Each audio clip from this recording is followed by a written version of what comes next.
안녕하세요, 여러분. 오늘은 책 읽어주는 영상입니다. 너무 오랜만에 돌아왔죠?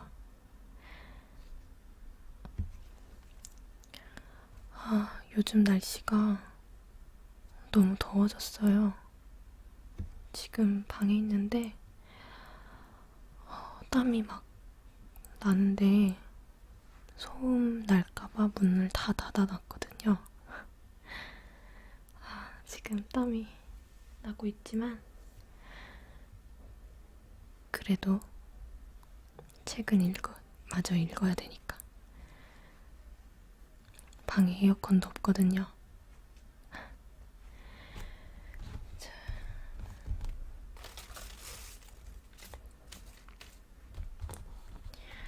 지난번에 여기까지 읽었으니까 이쪽부터 읽으면 될 것 같아요. 그러면 읽어보겠습니다. 모두 찰리와 초콜릿 공장 책 이야기 속으로 들어가 볼까요?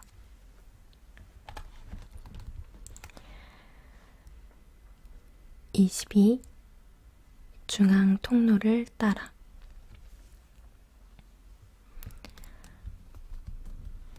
윙카 씨는 한숨을 지으며 말했다. 두 말썽꾸러기가 중도에서 탈락해버렸군요. 이제 얌전한 친구 3명만 남았네요. 일행을 더 잃어버리기 전에 서둘러 이 방에서 나가는 게 좋겠어요. 찰리 버켓은 걱정이 되어 윙카 씨에게 물었다. 아저씨, 바이올렛이 전처럼 괜찮아질까요? 아니면 앞으로도 늘 블루베리 열매 같은 모습으로 살아가야 하나요? 윙카 씨는 단호한 어조로 대답했다. 움파룸파 사람들이 얼른 과즙을 짜낼 거다. 즙 짜는 기계에 집어넣어서. 그럼 젓가락처럼 날씬해지겠지? 하지만 피부색은요? 퍼렇게 남아있게 되나요? 보라색이라고 해야겠지. 머리부터 발끝까지. 하지만 사실은 그건 너무나 오랫동안 그 몹쓸 것만 씹어댔기 때문이야. 마이크 TV가 끼어들어 물었다. 껌을 그렇게 못마땅하게 생각하면서 아저씨 공장에서 껌을 만드는 이유는 뭐예요? 그렇게 쫑알쫑알 거리지 좀 말았으면 좋겠다. 뭐라고 떠드는지 알아들을 수가 없으니. 자, 갑시다. 서둘러요. 윙카 씨는 신제품 고안실을 다림질하듯 가로질러 가더니 빽빽히 설치되어 있던 파이프와 난로 때문에 눈에 띄지 않았던 작은 문을 통해 방을 빠져나갔다. 남아있던 버루카 솔트, 마이크 TV, 찰리 버켓과 5명의 어른들도 윙카 씨 뒤를 쫓아갔다. 찰리 일행은 다시 분홍색의 기다란 복도로 나왔다. 복도는 다시 여러 갈래의 통로로 갈라져 있었다. 윙카 씨는 거의 달리다시피 왼쪽으로 돌았다. 그러더니 다시 오른쪽으로 돌았다.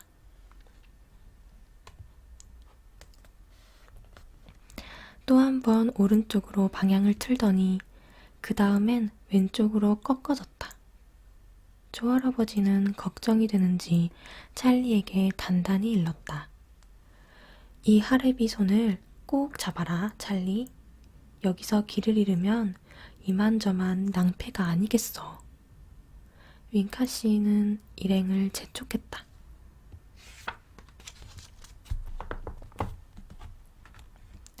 빨리요. 이런 식으로 가면 아무것도 못 본다고요. 검은 실크 모자를 머리에 얹어 쓴 윙카 씨는 끝없이 뻗어있는 분홍빛 통로를 따라 계속 달렸다.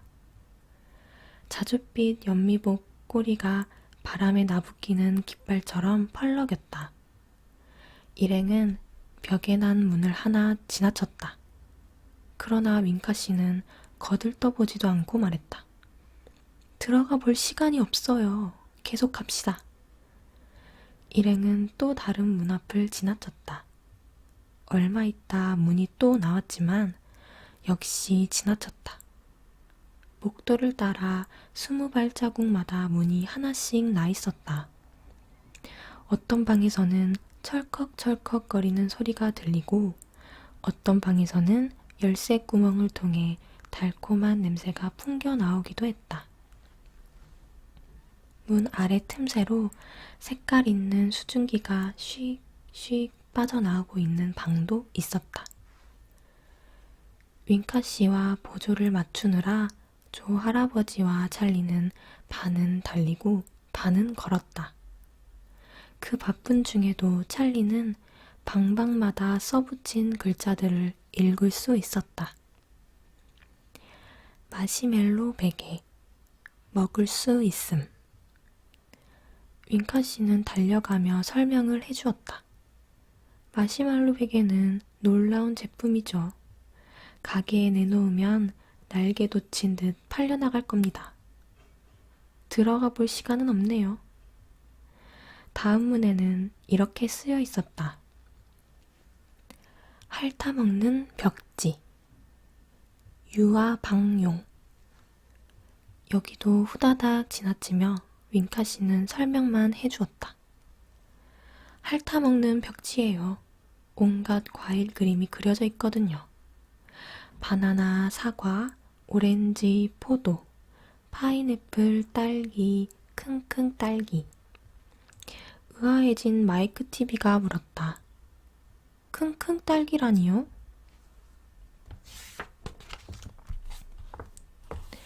윙카 씨가 버럭 소리를 질렀다. 끼어들지 좀 말아라.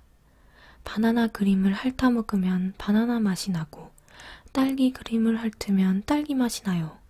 그리고 킁킁 딸기를 핥아먹으면 킁킁 딸기와 똑같은 맛이. 마이크 TV가 또 끼어들었다.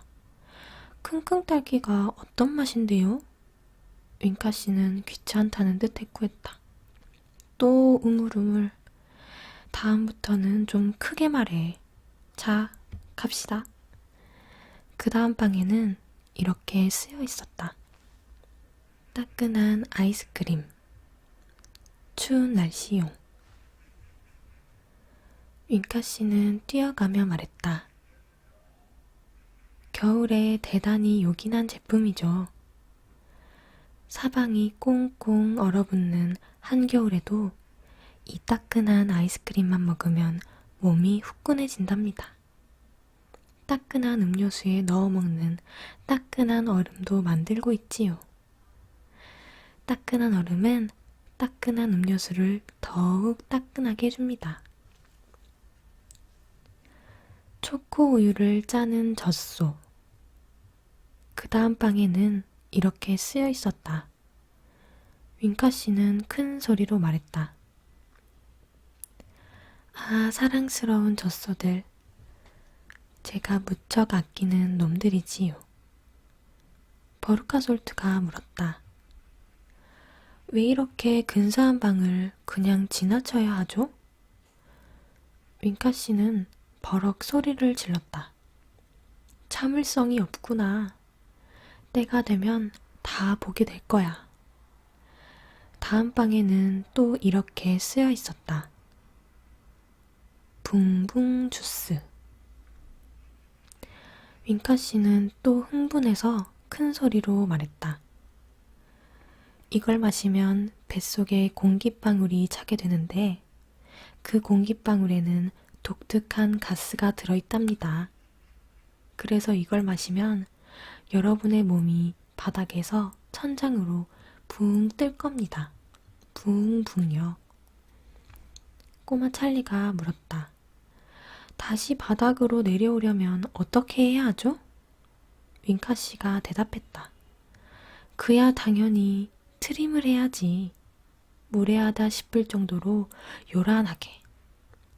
트림을 하면 가스가 빠져나가서 아래로 내려오게 되거든. 그러니까 바깥에서 마시면 안 되겠지? 언젠가 한 움파룸파 사람이 뒷마당에서 이 붕붕 주스를 마셨는데 끝도 없이 올라가더니 사라져버렸어. 어찌나 안타깝던지. 난 그 사람을 다시는 보지 못했단다. 트림을 안 했군요. 그렇지. 나도 아래에서 소리를 쳤단다. 트림을 해, 이 바보야. 트림을 하라고. 그래야 땅으로 내려올 수 있어. 하고 말이다. 하지만 그 사람은 시키는 대로 하질 않더구나. 안 한 건지 못 한 건지 지금도 난 이해할 수가 없어. 너무나 예의가 깍듯했나 봐. 지금쯤 달에 가 있을지도 모를 일이지. 그 다음 방에는 이렇게 쓰여 있었다. 빙그르르 돌아가는 네모 사탕. 윙카 씨는 갑자기 미끄러지듯 멈추어 서며 말했다. 잠깐만요. 제가 자랑하고 싶은 제품이 있는데 바로 빙그르르 돌아가는 네모 사탕이에요. 들어가 봅시다. 23. 빙그르르 돌아가는 네모 사탕. 모두 걸음을 멈추고 문 앞에 모여 섰다. 문 윗부분에는 유리가 끼워져 있었다. 조 할아버지는 찰리를 들어올려 잘 보이도록 해주었다. 안에 기다란 탁자가 보였다. 탁자 위에는 하얀색 작은 사탕이 줄줄이 늘어서 있었다. 모두 사각형이어서 꼭 각설탕처럼 보였다. 다른 점이라면 한쪽 면에 재미있는 분홍색 얼굴이 그려져 있다는 것이다. 탁자 한쪽에는 움파룸파 사람들이 옹기종기 모여 앉아 바쁘게 사탕에 얼굴을 그려놓고 있었다. 윙카 씨가 소리쳤다. 저기 보이죠? 빙그르르 돌아가는 네모 사탕입니다. 마이크 TV가 말했다. 앞만 봐도 굴러갈 것 같진 않은데. 버루카 솔트도 같은 생각이었다. 네모나잖아요. 완전히 각이 졌는데요? 윙카 씨가 말했다. 사각형이니깐 그렇지. 난 각지지 않았다고 하지는 않았어. 버루카 솔트가 따지고 들었다. 굴러간다면서요. 윙카 씨가 대답했다. 내가 언제 굴러간다고 했니? 빙그르르 돌아간다고 했지. 버루카 솔트가 다시 따졌다. 둥글지도 않은데 어떻게 빙그르르 돌아갈 수가 있어요? 각이 져 있잖아요. 윙카 씨는 계속 우겼다. 글쎄 빙그르르 돌아간다니까. 버루카 솔트도 지지 않았다. 저렇게 네모나게 각진 것은 절대로 빙그르르 돌아가지 않는다고요. 솔트씨 부인이 끼어들며 딸을 진정시켰다. 버루카, 윙카씨 말에 신경 쓰지 마라. 거짓말이 뻔하잖니. 윙카씨는 화가 났다. 이런 무식한 아줌마 같으니라고. 그런 머리는 집에 가져가서 삶아 먹어요. 버루카 엄마가 기가 막혀 소리쳤다. 어머, 어떻게 감히 그런 말을 하죠? 화가 난 윙카씨도 씩씩거렸다. 볼래요? 자, 잘 보라고요.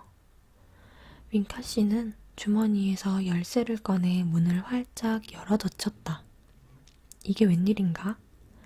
줄줄이 늘어서 있던 작은 네모 사탕들이 마치 누가 들어오는지 보려는 듯 고개를 빙그르르 돌리는 것이 아닌가? 윙카씨는 자신만만한 소리로 외쳤다. 어때요? 빙그르르 돌아가는 네모 사탕이 맞잖아요. 조 할아버지는 감탄에 마지 않았다.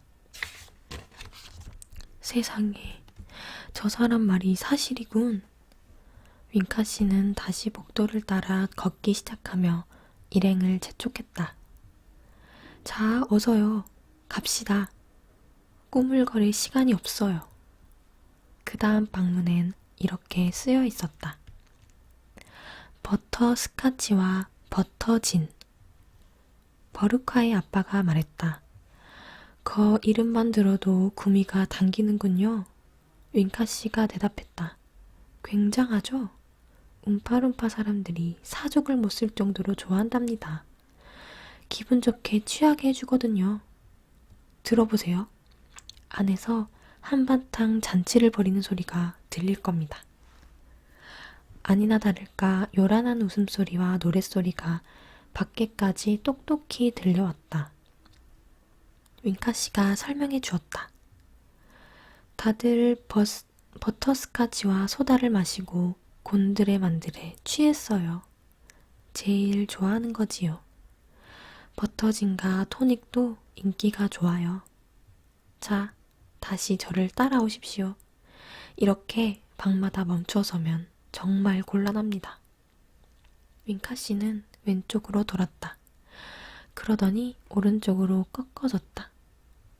일행은 끝없이 긴 계단 앞에 이르렀다. 윙카 씨는 계단 난간을 타고 쭉 미끄러져 내려갔다. 3명의 아이들도 똑같이 따라했다. 몹시 뚱뚱한 솔트 부인은 숨이 가쁜지 코뿔소처럼 씩씩 콧김을 내뿜고 있었다. 이쪽으로요. 윙카 씨가 계단 아래에서 윙쪽으로 방향을 틀면서 소리쳤다. 솔트 부인이 헉헉거리며 말했다. 좀 천천히 가요. 하지만 윙카 씨는 딱 잘라 말했다. 안 됩니다. 그러다간 제 시간에 닿을 수가 없어요. 버루카 솔트가 물었다. 어디를 가는데요? 지금은 알 거 없다. 가보면 자연히 알게 될 테니까. 24. 호두까기 방에 들어간 버루카. 윙카 씨는 복도를 따라 계속 달렸다. 이번에 도착한 방에는 이렇게 쓰여 있었다. 호두까기 방. 윙카 씨가 말했다. 여기서 잠깐 숨을 돌리죠. 유리창으로 들여다보세요. 하지만 안으로 들어가지는 마십시오. 다람쥐들이 불안해하니까요. 찰리가 말했다. 할아버지, 저것 좀 보세요. 버루카 솔트도 소리쳤다. 다람쥐잖아. 마이크 TV도 신기한 모양이었다. 야, 요것 봐라. 정말 놀라운 광경이었다. 100마리나 되는 다람쥐들이 커다란 탁자를 빙 둘러 놓인 등받이 없는 높은 의자에 앉아 있었다. 탁자에는 엄청나게 많은 호두가 잔뜩 쌓여 있었다. 다람쥐들은 눈알이 빙빙 돌 정도로 빠르게 호두 껍질을 까고 있었다. 윙카 씨가 설명했다. 호두에서 알맹이를 꺼내는 특별한 훈련을 받은 놈들이지요. 마이크 TV가 물었다. 왜 움파룸파 사람들을 시키지 않나요? 윙카 씨가 대답했다. 움파룸파 사람들은 단단한 호두 껍질에서 알맹이를 고스란히 빼내지 못하거든. 늘 부스러뜨리기 일쑤야. 다람쥐 말고는 알맹이를 온전하게 꺼내는 걸 보지 못했어. 대단히 까다로운 작업이거든. 우리 공장에서는 알맹이를 통째 사용하는 것을 철칙으로 하고 있어. 그래서 다람쥐를 써야만 했단다. 신통하지? 껍질을 까기 전에 상한 것인지 아닌지 먼저 알아보려고 손가락으로 호두를 하나하나 톡톡 두들기는 걸 보렴. 상한 호두는 속이 텅 빈 소리가 나거든. 그러면 껍질을 깔 생각도 않고 그대로 쓰레기 배출구로 던져버리지. 자, 여기서 제일 가까이 앉아있는 다람쥐를 보렴. 상한 것을 집었나봐.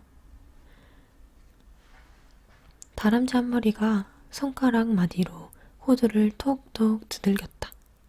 다람쥐는 호두에 고개를 모로 대고 귀를 기울여 보더니 어깨 너머로 호두를 휙 던져버렸다.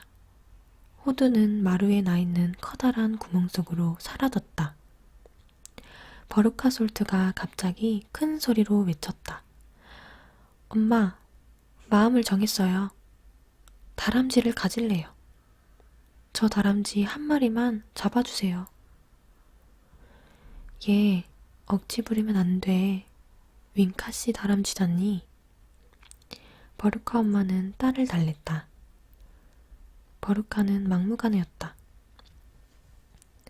상관없어요. 한 마리만요.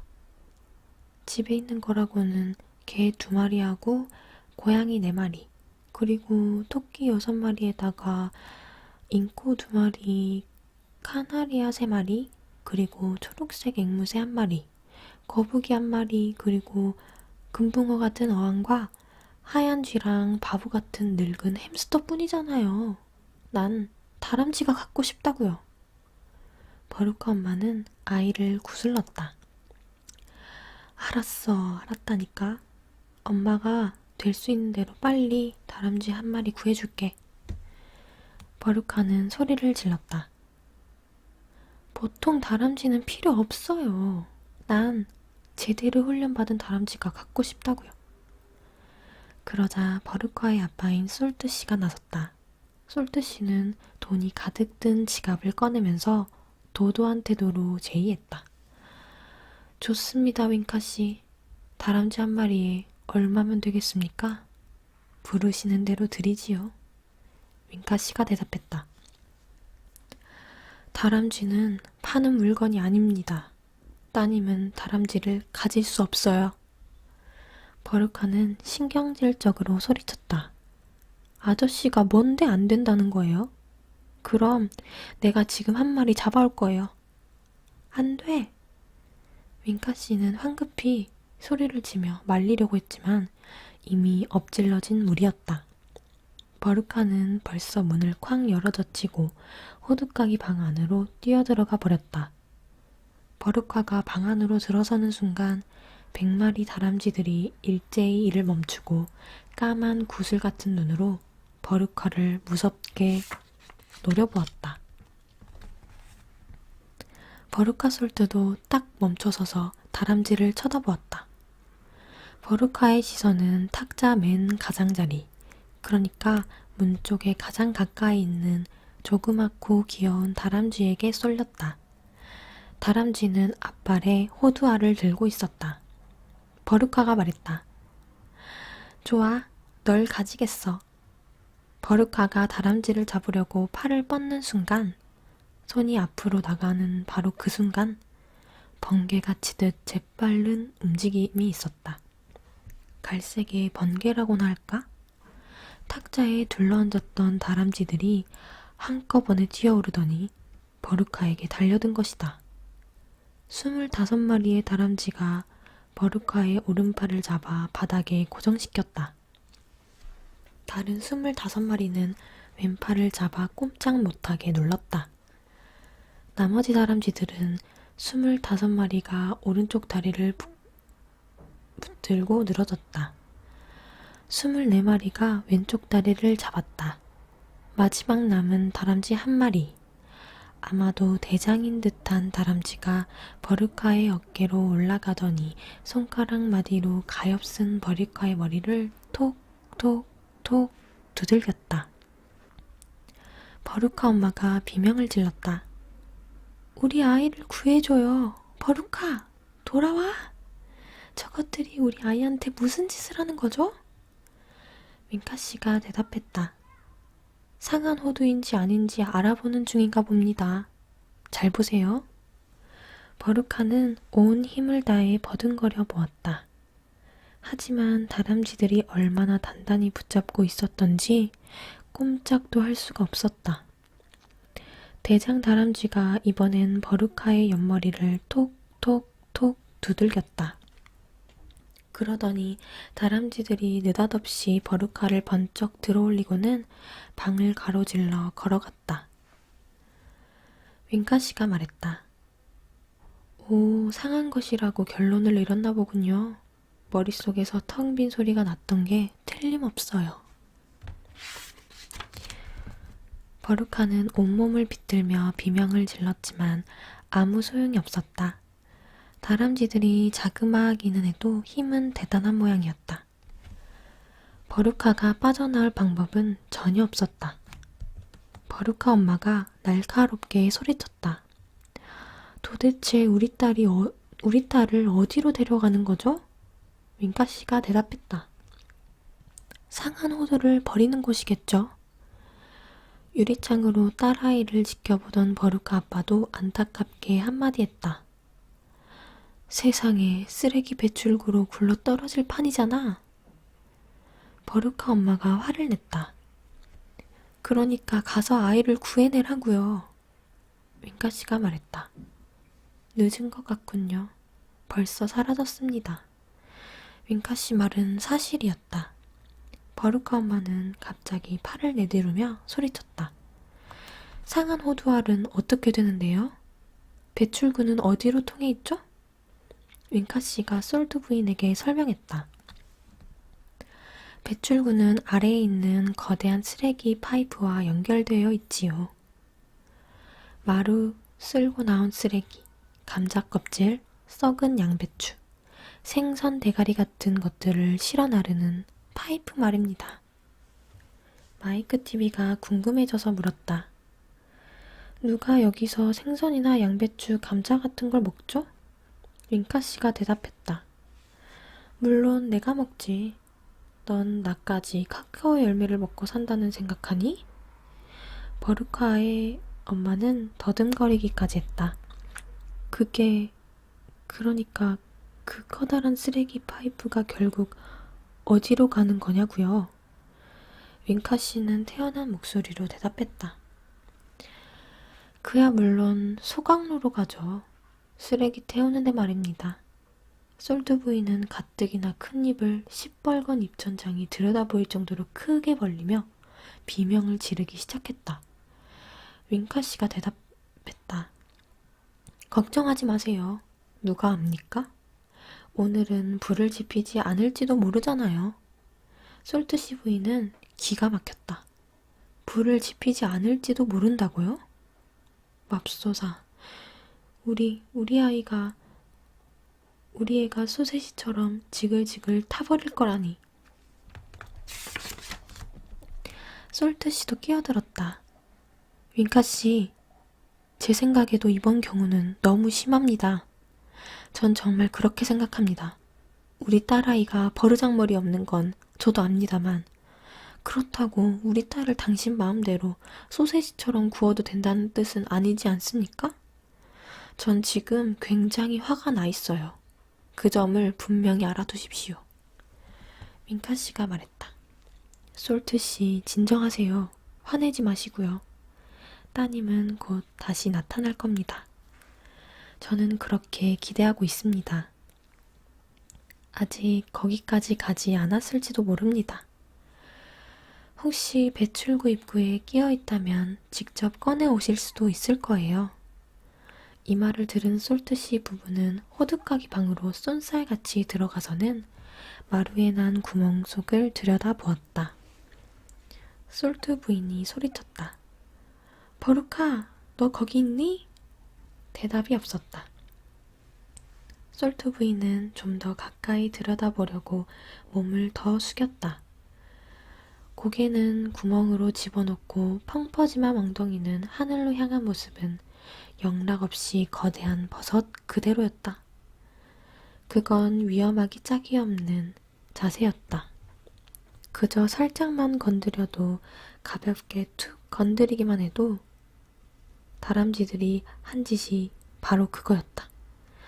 부인은 앵무새가 우는 소리처럼 비명을 지르며 구멍 속으로 굴러 떨어졌다. 구멍 속으로 뚱뚱한 자기 아내가 굴러떨어지는 것을 본 솔트 씨는 중얼거렸다. 어이구, 오늘은 쓰레기 양이 굉장하겠는데? 솔트 씨는 어둠 속으로 사라져버린 아내를 불러보았다. 여보, 그 아래는 어때? 솔트 씨도 더 잘 보려고 몸을 앞으로 숙였다. 다람쥐들이 이때다 하며 솔트 씨 뒤로 돌진해 갔다. 사람 살려!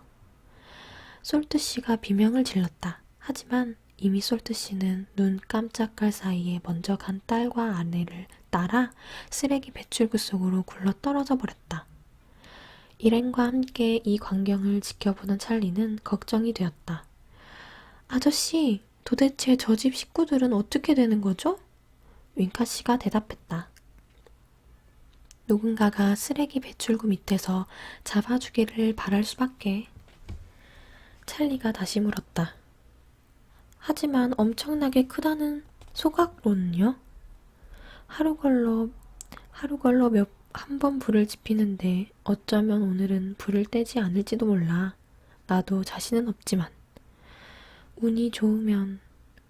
조 할아버지가 말했다. 쉿, 조용히 봐요. 또 노랫소리가 들려오고 있어요. 복도 어디에선가 북치는 소리가 들려왔다. 움파룸파 사람들이었다. 버루카솔트, 버루카솔트, 버르장머리 없는 아이. 이제 쓰레기 배출구로 사라져버렸네. 이런 경우엔 일을 확실히 해둬야 하니 아이 부모도 함께 보냈지.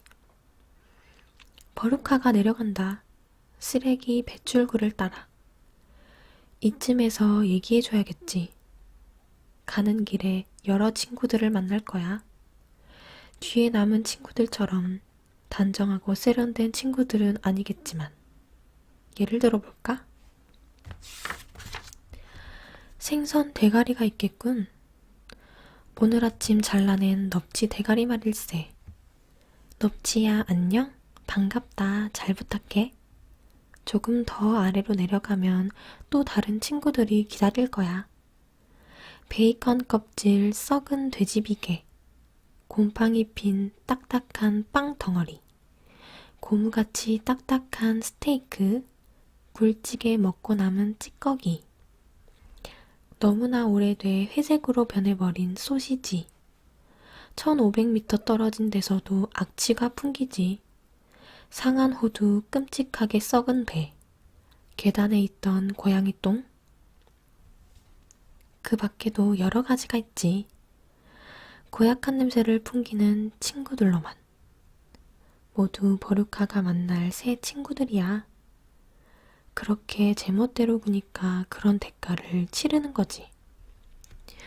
그 모든 부끄러운 잘못을 버루카 솔트에게만 돌리는 게 옳은 일일까? 그 아이만의 잘못일까? 버릇없고 고약하지만 자네들도 알다시피 아이 혼자서 그렇게 되지는 않는다네. 누가 이 아이를 이렇게 버릇없게 키웠을까? 진짜 누굴까? 오냐오냐 하며 무슨 말이든 다 들어준 사람이? 그런 못된 성질을 갖게 만든 것이? 누구의 책임일까? 누가 그렇게 만든 거지? 슬프다. 등잔 밑이 어둡네. 뭘 그리 멀리서 찾나? 이건 참으로 슬픈 일이네. 그들은 바로 그 아이의 사랑하는 엄마, 아빠라네. 부모님까지 쓰레기 배출구로 보내고 나니 우리가 얼마나 기쁜지 모른다네.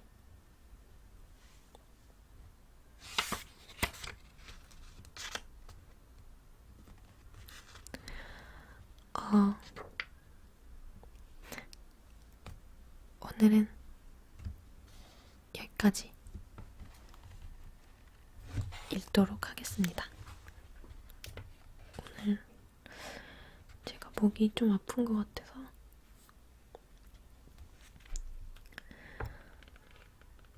별로 안 남았어요. 다음번에 읽었을 때 다 읽을 수 있을까요? 이 정도 남았는데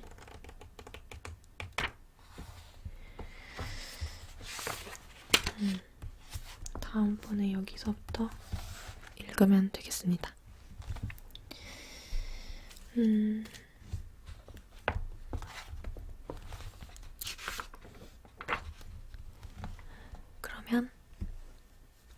여러분, 편안한 밤 되시고 다음 책 읽는 영상도 꼭 보러 와주세요. 그러면 잘 자요. 안녕.